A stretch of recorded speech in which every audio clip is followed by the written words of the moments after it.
Muy buenas a todos, bienvenidos a una nueva entrevista en Eurovision Info. Estamos hoy con Aidan. Aidan, bienvenido. Welcome to the Eurovision Info. Hola, And hola. thank you for accepting our interview. Yeah, thank you so much, Aidan, for your time. I know you are quite busy, and especially now your performance of for Friday. Even more, you will be more nervous and busy. But yeah, so as we know, you are one of the contestants for next Malta's Eurovision Song Contest 2023 to choose the Maltese entrant for Eurovision 2023 in Liverpool in May. So can you tell us a little bit, like, how do you feel when you got chosen and you make the cut to the first round of the shortlisted 40 songs, and what are your expectations for the contest, as you are already a veteran on this, like you already have experience in Eurovision and MESC? Okay, so first of all, hi, hola to everyone, hola mi amigos de España. So truly, the journey so far has been really exciting. I've said that it's not just a project where I just submitted a song, but rather a 2-year project. I've been going for 2 years now. Since Ritmo, I haven't stopped working. I wrote several songs for the Malta Eurovision. We finished, myself and my team, we finished 5 songs. We chose Regina for this year to submit the song in the Maltese national selection. Of course, I was happy when it got chosen with the 40, but I will be even more happy when if it goes through to the semi-final, of course. Oh, of course, yeah, we're sure that it will go through. Like, it was really really nice when we heard it the last Friday. So yeah, more talking about your song. Your song is called Regina. From what we've listened on Friday, even if it was like it wasn't like the live, it was like performance and not like the final performance with the staging and everything. We can hear that it's quite a dark pop song, darker than your other songs, the most famous songs that are Ritmo and, sorry for my Maltese, Naħseb fik. Naħseb fik, yes. Naħseb fik, it means thinking of you. Okay, great. I'm trying to learn a little bit of Maltese, so yeah. Yes. Thank you. Grazie. And then, yeah, so which kind of songs do you enjoy more singing and performing? Because I think like this song has more like a deeper meaning, or the song will be more interesting to see visually than Ritmo maybe, which was like already very happy and upbeat and with choreo. And why did you decide to submit a song in Maltese, Spanish, and English? Probably because you have a lot of fans in Spain and you wanted to please us. But yeah, how was the rationale behind the language choice? Okay, so so as I said, we had 5 songs for the national selection. I just got a call from the Regina. My mom was calling. So Regina is a personal story. It's a true story. It's based on my personal life, my personal story. It talks about my mom and how I want to make her my queen. But really, Regina has a universal meaning. So everyone can really give it his own or her own meaning. Like growing up, everyone has his own Regina. It could be your father, it could be your mom, it could be your nonna or your hermano. Like it's I really wanted to go for something more personal this year. Like Ritmo, of course, is a bop, as we call it, and it's a party song where everyone enjoys it and everyone gets to sing along. But truly, like growing up and watching Eurovision, I've seen Eurovision changing quite a lot, and I've seen Eurovision growing. And this year, especially after Ritmo and after coming to Madrid, going to Sweden, going to the UK, and performing it in front of different audiences. I mean, this summer, I've performed it like a lot, even in Malta. And I really wanted to bring out something. Of course, it has that Aidan style. It has the reggaeton. I call it a dark reggaeton. But I really wanted to go for something more personal, more deep. Yeah. Well, can you tell us more about what Regina means to you, and what you want to convey with your performance? Okay, so Regina, first of all, is written for Eurovision. It's written for the stage. It's written for staging and for a show. And of course, the performance we saw on Friday, it's just an audition, really. We were told that we cannot do any choreography, any dancers, no lighting was involved, no camera shots, no visuals. So when you have a song that's written especially for stage and to give out a show, it's not the easiest of songs to perform in that kind of setting. You know, it's not Regina is not written for an audition. It's written for a show, for a big stage. Without giving out a lot, I mean, it's safe to say that it will be very strong visually. We are working hard. I have a very, very super team behind me, working almost day and night, really, right now, to have a super staging. I mean, of course, we believe in the song. I mean, it's my song. It's the song that I submitted. So of course, I believe in the song. But really, it also boils down to the staging. As you know, Eurovision is it has division as well in the song contest. So visually, it needs to be really striking. It's going to be striking. We're actually going to try something that's never been done in Eurovision, both in Malta and the national final and in the whole Eurovision. So it's a bit challenging, really, the staging of Regina, but we're trying to make it work. So fingers crossed. So yeah, as we know, yeah, you already entered MESC in 2018 with Dailaga. Sorry for my Maltese, and then last year with Ritmo, where you came second, and you were able to win. How were these two experiences for you, and how they shaped you as an artist until today? And also, how do you feel this year? Because as you said, it's quite a different vibe, and you wanted to spread a message that maybe your other songs didn't have, or they have another kind of more general or happy message. How do you compare the three of them, the three of the entries? Okay, so truly, I cannot really compare the three entries. I'm coming from the mind of having concerts and gigs where I get to perform 10 or 15 songs, for example. And when you have this type of setting, when you're performing 10 or 15 songs, for example, in one concert,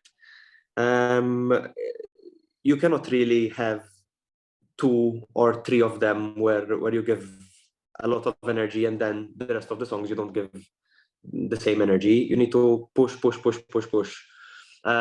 am I saying? I'm saying that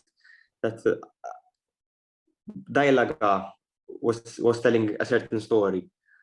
Ritmo we had that aesthetic, the cowboy look. We wanted to portray that kind of vibe. And Regina is also telling a different story. They're all my babies. I wrote the 3 of them, both music and lyrics. So I cannot really compare. Now, of course, this time round, it's a bit more personal, as I said. It's a bit more meaningful because I'm telling a true story. I'm expressing my real life story. So, and it's a bit emotional for me. It was emotional for me whilst writing the song. So, I still want that party feel with Regina. So the reggaeton is still there, and if it's going to be played in a club, everyone's going to be like, hey. So so that's still going to happen, and I'm still going to have fun on stage. I mean, it's not a big news that I will have dancers with me on stage, but I will have dancers with me on stage. We're working really hard actually to make the choreography perfect. But yeah, if I had to choose my stronger song, I will say Regina is my stronger song. It's the most song with potential, I would say. Okay, yeah, makes sense. Yeah, we really enjoyed it the other day, and we weren't expecting this kind of song from you, continuing from Ritmo. So yeah, it's nice to see another side of you. So can you tell a little bit more about the songwriting process for these songs and what inspired you to write this song? As you said that you wrote 5 songs and then you had to you choose this one. Were the other for similar vibe or more like different genres? Okay, so I wrote Regina with my producer Boban Apostolov, the same guy who produced Ritmo and Naħseb Fik. And some of my other songs as well, Heart Emoji, Somebody Like You. Well, comparing it to, first of all, we had 14 versions of Regina. So the final studio version, which will be out after the national final, it's the 14th version. So we really made sure to get all the sounds right. Yeah. As I said before, we wrote Regina for Eurovision. So we made sure that there are certain sounds that we want to highlight during the performance. Now, comparing it with the other songs, they were all different. The five of them were very different. I had 2 ballads, one which was a bit more bubblegum pop, I would call it, like a kind of cheesy pop song. Then the other one was also a very good, strong contender, was kind of similar to Ritmo and Naħseb Fik as a style, but it was more of a safe entry, I would say. That's why Regina was the one which struck with everyone. I was not the only one who chose Regina. It was myself and my team and people in the industry, both locally and internationally. So yeah. And are you planning on releasing the other ones or not? Yes. Okay. Yes, So we're planning to release all the other 4 songs. I think it's interesting for myself to release them, and it's also interesting for the fans to hear the other tracks. I mean, I'm a European fan myself, as you know. So whenever artists they release these their second, third, or fourth song, it's always interesting to hear. It's always interesting to see. Let me listen to what was the competition of Regina, for example. So yes, we're planning to do that. True. Yeah, we always love comparing and having all like Exactly. what have been, never been, and these kind of things. Okay, and now talking more about like your performance towards the semi-final and final, which I guess is gonna be pretty similar. What can we expect? You said that you will have dancers, but are you gonna be telling a story, or is it gonna be more like a visually, like arresting, like choreo that people can like then dance or remember in the club or do like a challenges or whatever in TikTok, for example? And then towards Eurovision, like what are your expectations, and are you going to change the performance, make it bigger or more impactful? What are your plans for this, for both like Malta semifinals, final, and then for the Eurovision? Okay, so truly, like being 100% honest, we're not yet planning the staging for the United Kingdom, for Liverpool. I mean, it would be presumptuous of me to start planning that staging. I mean, I'm still at the quarterfinals phase in Malta, let alone making it to the semifinals in Liverpool. But so far we're planning the staging for the semi-final and final. They have to be identical in Malta. The staging has to be identical in the semi-final and final of the Maltese national selection. As I said before, we're trying to have to make an impact with the staging. As I said before as well, we're trying out something different that's never been done in Eurovision.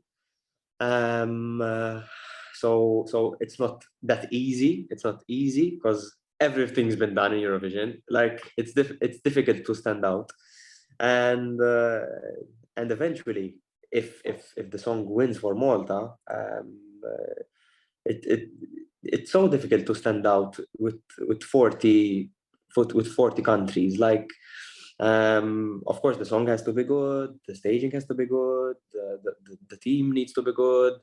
It's Eurovision, so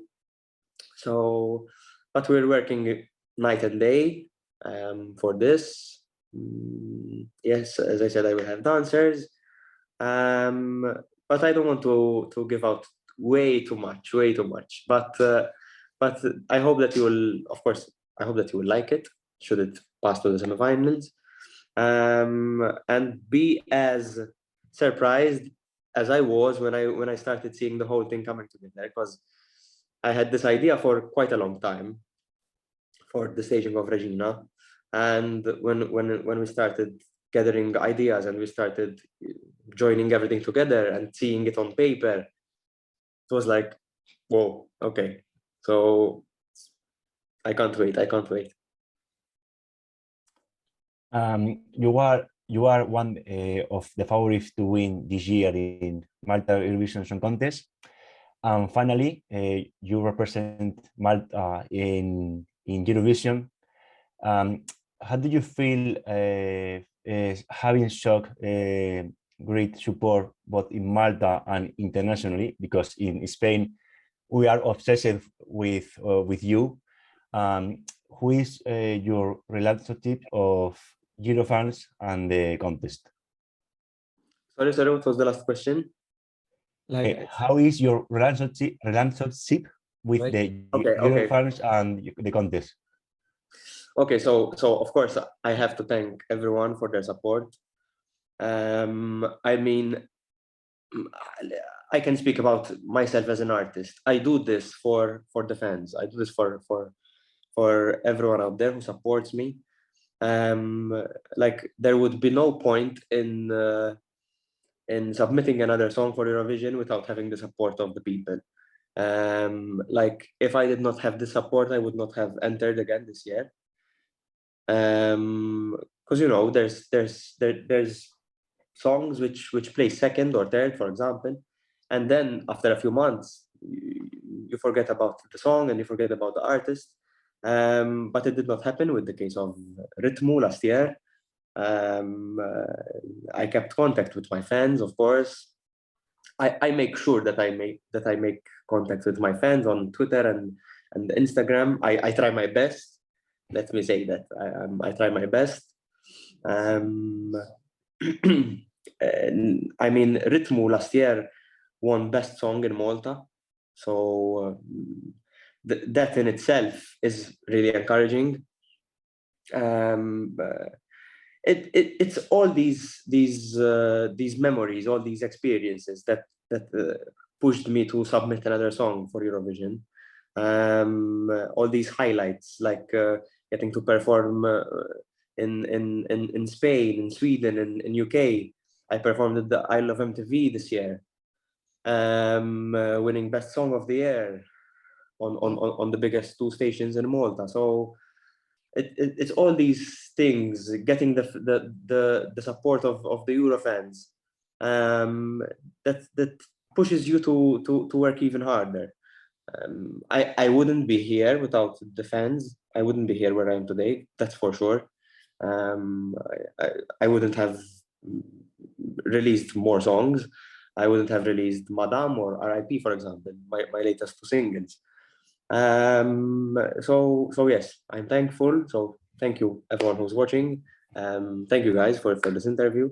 So So yeah, I'm really glad about the support that I'm receiving. Yeah, you are competing amongst other big names in Malta, such as Maxine, Brooke. How do you feel about the competition of this year in Malta Eurovision Song Contest? Well, as I said before, currently we're 40 songs, we're 40 contenders, we're 40 artists. Everyone is on the same level, truly. We're on the same playing field. Everyone has the same chance to win. If you had to ask me, so having competition, having a good competition is even better, as I see it. So that one works even harder. I'd rather win a competition where there is good competition rather than win a competition where there's not much of a competition. So I think that's more of an achievement. That's how I always worked.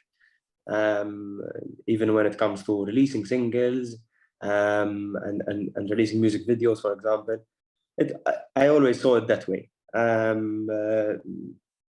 Like having to work harder because there's good artists out there, there's good songs out there, but that's the industry, you know. That's the whole music industry. That's how it works.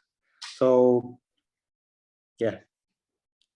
Yeah, nice. Yeah, I'm sure you will do great, and yeah, we hope to see like a lot of variety in the final, which Yes, I hope for that too. I hope for that too. I think it will be like 16 songs in the end or something like this.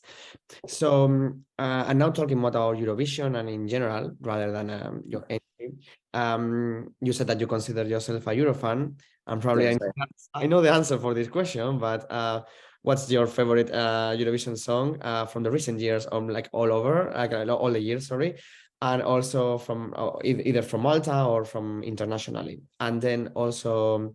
As you said, you released your latest single on the 1st of January with Ira Losco, the queen of Malta in Eurovision. And have you talked with her about Eurovision? How was her both experiences in Eurovision? And does she give you any advice or suggestion towards Eurovision? Can you please repeat the question again?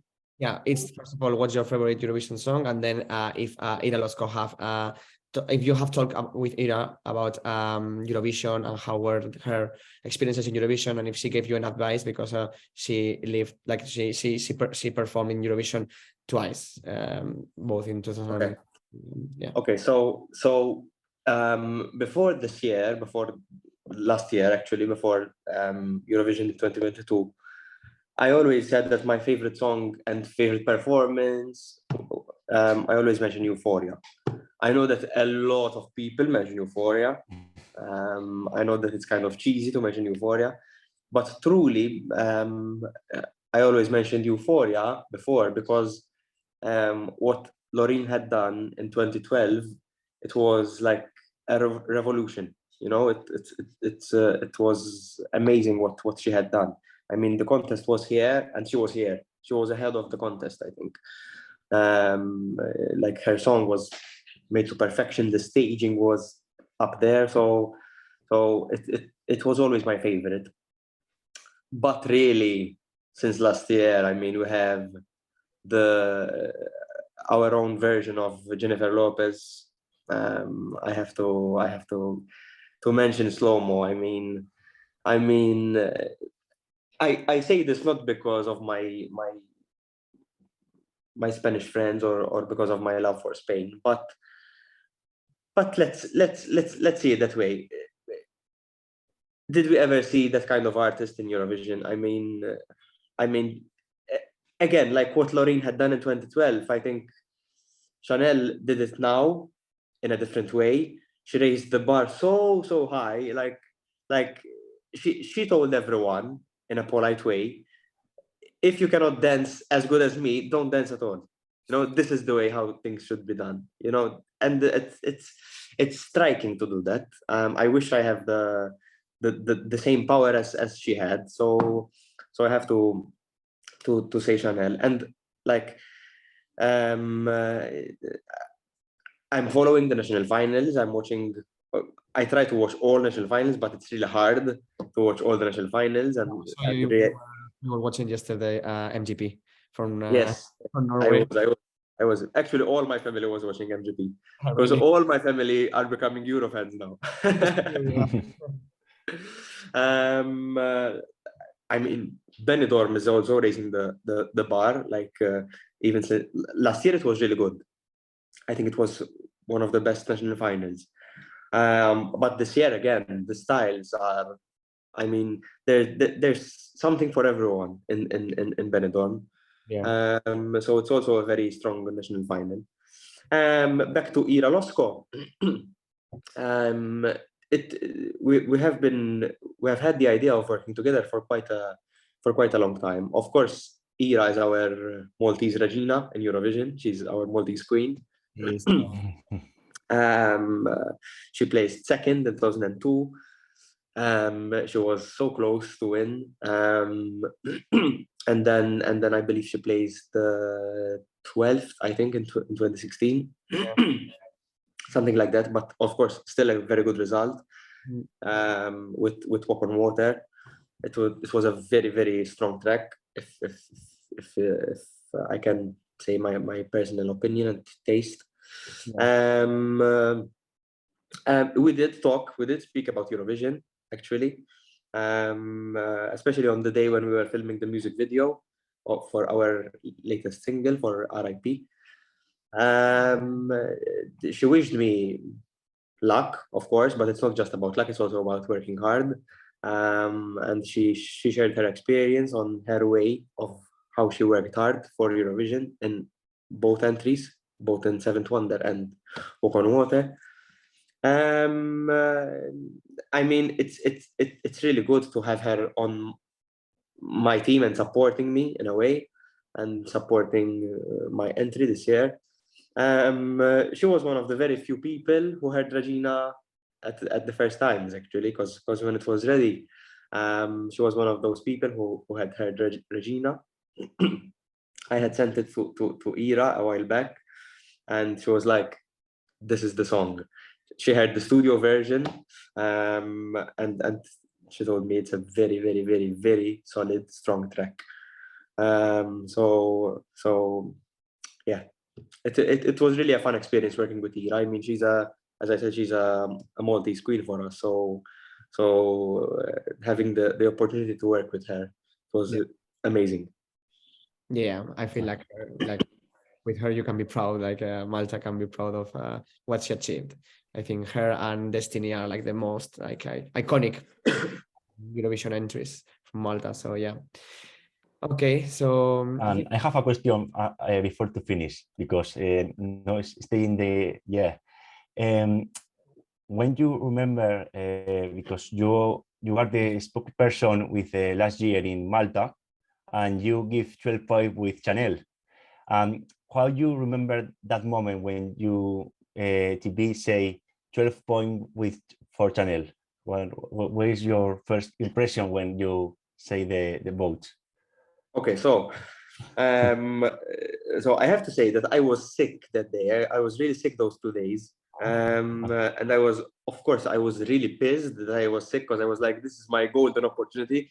Like, I'm part of the Eurovision final, and now I'm sick. So, but of course, when I had the news that I'm going to announce the 12 points, the 12 points to Spain, I mean, I really wanted to start shouting and start screaming like, ah, because they told me that I cannot say to anyone that we are giving the 12 points to Spain and to Chanel. And I was biting my nails and like so excited. Like, I want to tell the whole world. I want to tell everyone, you know? And then I did. I was like, shall I sing it? Shall I sing it to Chanel? Shall I not sing it? Shall I just say Spain? But yeah, I think nowadays it's a bit iconic when I announced the points and I sang slow-mo. So yeah, because you met Chanel, right, in London and other yes, we met. We met in Madrid and we met in London as well. Yeah, I remember. Yeah, nice. Yeah, I mean, she's iconic. I mean, like as you said, like she raised the bar, like the bar so high, and now the standards are so high that even in Spain we think like it's going to be very difficult to to make a better entry. But yeah, let's see what happens this year, because there is also a strong competition in Benidorm. So yeah. Okay. You know what I can say as a Euro fan. Yeah. I mean, it's true that Chanel raised the bar so high, but everyone believed in Chanel and believed in slow-mo after we saw the staging.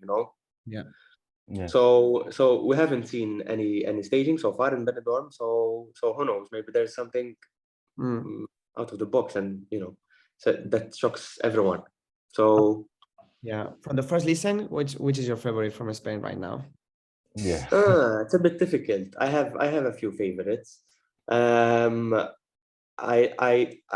My deep personal favorite, I think I would go a bit for Fusa, because of her kind of, it's not reggaeton, but she reminds me, her ethnic sounds reminds me a bit of Rosalia, which I love. Yeah. Similar. In fact, Regina has that kind of vibe. So that's kind of my go-to songs. But truly, there's a lot of good songs. I mean, if Spain wants to go for something which is super pop, you have a super pop song. If you want to go for something more fun, there's Quiero Arder. I don't know, if you want to go for a rock song, you have it, and it's good. So, I mean, I will be with Spain. That's for sure. Yeah. Great. Okay, so yeah, I think we came to the end of the interview. Yeah, thank you so much for your time. Grazie Hafna. Thank you. Gracias. Yeah, yes, and we hope to see you in Eurovision and in all the pre-parties in Madrid, in London, everywhere, as last year. But this time you like taking like Malta, like representing Malta in Eurovision. And we can wait to see your performance in the semi-final, which we are 100% sure that you will make it. So make sure everybody from Malta, I think you can only vote for Malta, but anyway, like vote for Aidan. Yeah, thank you so much for your time and patience. And if you can send a message in to our Spanish audience from Spain Eurovision Info, in English, or maybe like a small sentence or whatever you want to say in Spanish, sorry, that will be very nice. Okay, so first of all, thank you for the interview. Thank you, guys. I say hello to everyone out there who's watching the interview. I'm trying to learn Spanish, so I'm not sure if I get this correct. Hola a todos mis fans españoles. Is that good? Yeah. Okay. So gracias. Thank you all for your support. I truly appreciate. Thank you for supporting me and for supporting Regina. I can't wait till you see the actual staging of Regina and till you get to hear the studio version of Regina. And I hope to meet you and see you soon. Thank you. Thank you. Thank you.